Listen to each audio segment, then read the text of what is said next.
મોદી સાહેબને મને ઓળખે છે 2007થી એમને ખબર છે કે વિક્રમ ઠાકોર કોણ છે, આ લોકોને ખબર નહીં, એટલે નવાઈની વસ્તુ કહેવાય. કોંગ્રેસના નેતાઓ પણ આવ્યા હતા, આગેવાનો, અને ભાજપના પણ ઘણા બધા આગેવાન નેતાઓ અહીંયા આવ્યા હતા.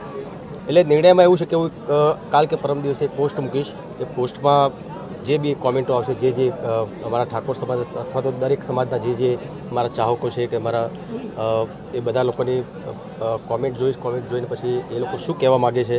અલ્પેશ ઠાકોર હોય અથવા તો બીજા કોઈ બી નેતા હોય, કોઈ બી નેતાએ આવવું જોઈતું. હું તો એમ કહું છું, એકવાર એવું થયેલું, ગૌરવ પુરસ્કાર મને ગુજરાત દિવસ હતો, એ દિવસે મને રૂપાણી સાહેબના હાથે મને મળ્યો હતો.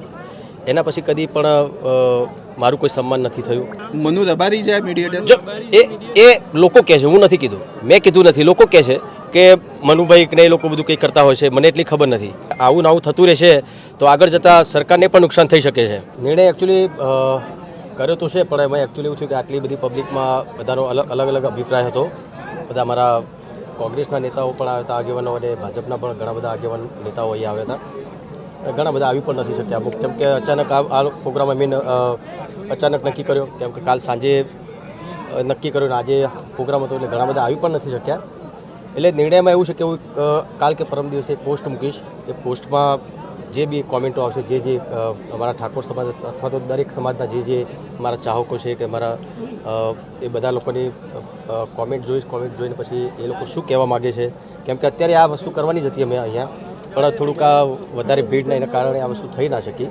તો કાલ કે પરમ દિવસે પોસ્ટ મૂકીશું. એ પોસ્ટમાં જે કોમેન્ટ આવશે એ લોકો શું કહેવા માગે છે કે મારે આગળ શું કરવું જોઈએ, તો પછી એ રીતે. વિક્રમભાઈ, કોંગ્રેસના પૂર્વ પ્રમુખ જગદીશ ઠાકોર, હા, એમને સ્પષ્ટ શબ્દમાં એવું કીધું છે કે છેલ્લા 30 વર્ષથી ઠાકોર સમાજના જે કલાકારો છે એમનું માન સન્માન જળવાતું નથી, ક્યાંય પણ બોલાવવામાં આવતા નથી સરકારી કાર્યક્રમમાં. હાજી. આજે ઋષિકેશ પટેલે એવું કીધું કે ઠાકોર સમાજને જે ના બોલાવવામાં આવ્યું એ અમારી ક્યાંક ને ક્યાંક મોટી ભૂલ છે, અથવા તો અમે ભૂલી ગયા. બંને વસ્તુમાં તમે શું કહેવા માંગશો? એક વસ્તુ છે, બરાબર, કેમ આટલો બહોળો સમાજ છે તો તમે કેવી રીતે ભૂલી શકો છો? પહેલી વસ્તુ એટલે એવું તો છે ને કે આ સમાજમાં કલાકારો નથી, ઘણા બધા કલાકારો છે. મને છોડી દો, હું કોઈ કલાકારની કેટેગરીમાં એ લોકો માટે આવતો નથી, બરાબર, એટલે મને છોડી દો. મારા સિવાય ઘણા બધા કલાકારો છે, બહુ સારા કલાકારો છે. તો એ લોકો પણ ધ્યાનમાં ના આવે તો ખબર નહીં. મને મોદી સાહેબને મને ઓળખે છે 2007થી એમને ખબર છે કે વિક્રમ ઠાકોર કોણ છે, આ લોકોને ખબર નહીં, એટલે નવાઈની વસ્તુ કહેવાય. એ ખબર નહીં. 30 વર્ષથી સન્માન જળવાતું નથી તેવી વાત જગદીશ ઠાકોરે કરી. જગદીશભાઈ હવે વર્ષોથી રાજકારણમાં છે, અમારા સમાજનું બહુ સારું નામ છે. હું તો જ્યારે મારી લાઇનમાં આવ્યો 2006માં, એના પછીનું જે મારી સાથે શું થયું મેં તમને હમણાં બી કીધું કે ભાઈ 2007માં મને બેસ્ટ એક્ટરનો એવોર્ડ પણ મળ્યો હતો, પ્રીત જન્મની ભૂલાશે નહીં. જે ટાઈમે અમારા મોદી સાહેબ એ વખતે મુખ્યમંત્રી હતા. તો એના પછી એકવાર એવું થયેલું, ગૌરવ પુરસ્કાર મને ગુજરાત દિવસ હતો, એ દિવસે મને રૂપાણી સાહેબના હાથે મને મળ્યો હતો. એના પછી કદી પણ મારું કોઈ સન્માન નથી થયું ને એનો મને કોઈ હરખ પણ નથી થયું. જગદીશભાઈ કીધું કે ભાઈ 30 વર્ષથી આવું થઈ રહ્યું છે, એટલે મને 30 વર્ષની મને ખબર નહીં, પણ એ વર્ષોથી રાજકારણમાં છે તો એમને વધારે ખબર હશે કે કેટલા સમયથી આ વસ્તુ થઈ રહી છે. મીડિયેટર કોણ?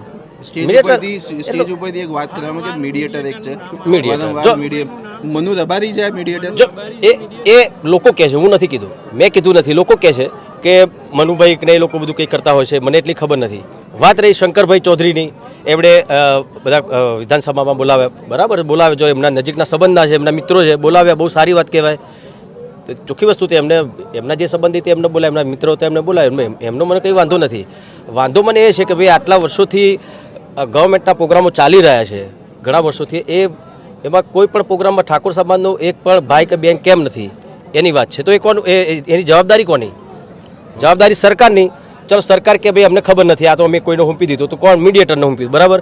તો મીડિયેટરને હુંપી દો તો તમારે એટલું બી ધ્યાન રાખવું છે કે કોણ કલાકાર આવશે. નથી નાખ્યું તો ભાઈ મીડિયેટરને હવે ખબર તો પડી ને, હવે તો તમને ખબર પડી છે કે ભાઈ આ બધું થઈ રહ્યું છે, તો તમે એ લોકોને તમે ટકોર કરો કે તમારે જે નિર્ણય લેવો હોય એ લોકો માટે લો, કેમ કે આવું થતું રહેશે તો આગળ જતાં સરકારને પણ નુકસાન થઈ શકે છે. હા, ઓકે, એ જ વસ્તુ હું તમને કહું છું. એ જ વસ્તુ તમે અત્યારે જાહેરમાં આવીને કીધું હોત, કોઈ બી તમારા નેતાને અહીંયા બોલાવીને મોકલીને વાત કરી હતી કે ભાઈ મુખ્યમંત્રી સાહેબ જોડે તમારું અને તમારા આપણા ઠાકોર સમાજના બીજા કલાકારો જે ઠાકોર સમાજના નથી, બીજી જ્ઞાતિના છે, એમનું આપણે બધા સન્માન કરીશું. મેં કીધું મારું સન્માન કરવાની કંઈ જરૂર નથી. એટલે હવે તો આ એક શું કહેવાય, જે થઈ ગયું બરાબર, હવે તો ફોર્માલિટીની વાત થઈ, એટલે તો હવે કોઈ મતલબ નહીં. પણ આગળ જતાં તમારે ધ્યાન રાખવું જોઈએ. પણ એ બી કેવું હતું, તમે અહીં સેટ ઉપર આવીને બધાની સામે કીધું હોત તો મને પર્સનલી તમે કહો તો એનું કોઈ પડઘો પડવાનું નથી, બરાબર. તો તમે બધાની સામે આ જ રજૂઆત તમે કરી હોત તો મારા ખ્યાલથી વધારે સારું રહેત. Okay, thank you. Alpesh Thakor મુદ્દે પણ ક્યાંક ને ક્યાંક કટાક્ષમાં આક્ષેપ કર્યો છે. શું કહેશો? ગાંધીનગરના કેટલાક ઠાકોર સમાજના નેતા, એટલે કોની વાત કરી રહ્યા હતા? અલ્પેશ ઠાકોર હોય અથવા તો બીજા કોઈ બી નેતા હોય, કોઈ બી નેતાએ આવવું જોઈતું. હું તો એમ કહું છું, એ અમને સારું લાગે કે ચલો ના ચલો ભાઈ, આપણે સરકારમાંથી કોઈ એક નેતા આવે ખરો, બધાની સામે કીધું પણ ખરું કે ભાઈ અમે લોકો તમારા માટે આ બધું કરીશું, તો એમને આવવું જોઈતું હતું. બસ મારું કહેવાનો મતલબ કોઈ પર્સનલી તમે કોઈને કહી શકો એની વાત નહીં. Okay, okay. ના, જો હું તમને કહું, એકચ્યુઅલી એક ખાલી નાની વાતમાંથી આ બધું થઈ ગયું. મને ઘણા બધા જ્યારે વિધાનસભામાં કલાકારોનું સન્માન થયું, સારી વાત છે, થવું જોઈએ. પણ મેં સોશિયલ મીડિયા પર એના ફોટા વિડીયો બધું જોયું, મને થયું બરાબર છે, આ તો વર્ષોથી ચાલતું આવ્યું છે, મને બોલાતા નથી, કંઈ વાંધો નહીં, એમાં કોઈ દુઃખી થવાની જરૂર નથી. પણ ઘણા બધા આગેવાના ફોન આવ્યા, ઘણા બધા કલાકારોના ફોન આવ્યા, બધા ચાહકોના ફોન આવ્યા. એ લોકોએ મને કીધું કે ભાઈ તમે આમાં તો જતા નહીં, તમને બોલાવે નહીં, બરાબર છે. બીજા આપણા ઠાકોર સમાજના બીજા કલાકારોને પણ આ લોકોએ બોલાવે નથી. ને આ તો બસ સરકારી કોઈ પણ કાર્યક્રમ હોય એમાં પણ ઠાકોર સમાજનો કોઈ કલાકાર તો હોતો જ નથી, બરાબર. ક્યાં વાત હતી આપણે? ઇલેક્શન લડવા 27 ની તૈયારી. હા હા, તમે એ વાત કરતા કે ભાઈ આ શક્તિ પ્રદર્શન છે.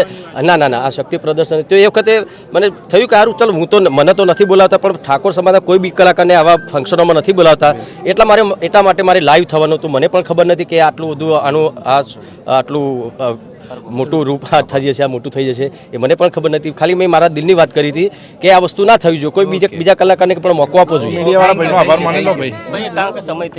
કોઈ કલાકારની જ્ઞાતિ હોતી નથી. હા હા, કોણે કીધું છે એવું? કીર્તિદાન ગઢવી બહુ આદરણીય છે અમારા, બહુ એમને ઘણું બધું એમને સાંભળીને અમે ઘણું બધું શીખ્યા છીએ. એમને કહેવાની રીત જુદી છે, મારી કહેવાની રીત જુદી છે. કલાકારની કોઈ જ્ઞાતિ નથી હોતી, એમણે કીધું, સરસ કીધું. તો હું એમ જ કહું છું, કલાકારની જ્ઞાતિ નથી હોતી તો ઠાકોર સમાજના કલાકારને તમે તમારાથી દૂર કેમ રાખો છો? અને એને તમારી જોડે લઈ લો તો એની જ્ઞાતિ પણ નહીં હોય.